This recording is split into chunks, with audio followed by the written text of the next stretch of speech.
If you look at the Arab-Israeli conflict today, there are, yes, territorial difficulties, conflict. There is a political conflict.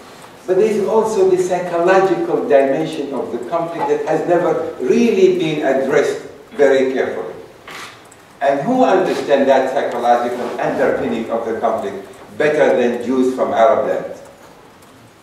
I would like to suggest to you today that we Jews from Arab lands have a responsibility, a major responsibility.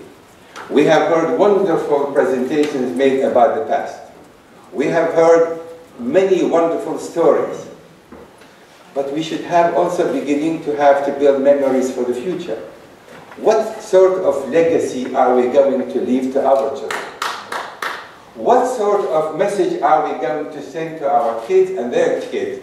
What have we done, Jews from Arab lands, to advance the Arab-Israeli peace process and make it happen in our lifetime, not in some next generation? This, in my view, is our responsibility today. And I would like to pray and hope that this conference, however important it's been in terms of the subject matter, will take this mantle, to take this mission upon itself for the future, to begin to think in terms, we Jews from Arab lands now have a responsibility. We must be the bridge to the Arab world. Because no matter how it is, no matter what we do, in the final analysis, Jews and Arabs, specifically the Palestinians, are thrust between the Mediterranean and the Jordan River. This is our reality today. Jews from Arab lands finally settled in a small parcel there. Their existence is going to depend, independent existence, living in dignity, offering hospitality, so they no longer become or remain the sort of this bastards of humanity. Their very existence and dependence is going to depend on their ability also to recognize the right of the Palestinian too to live in an independent country side by side the state of Israel. Jews and Palestinians have been thrust in this land.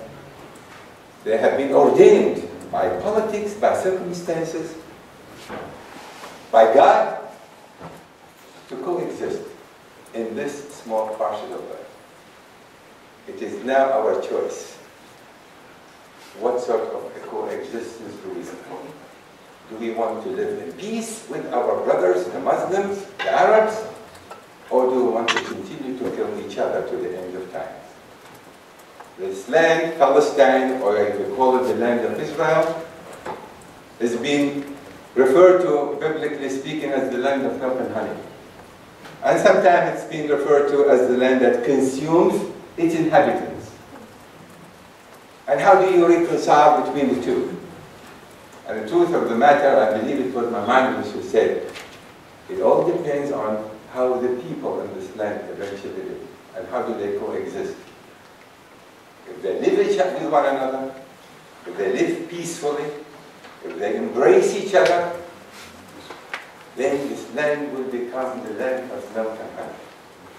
But if they continue to hate each other, to kill each other, and maintain that animosity and disdain, this land will consume its inhabitants.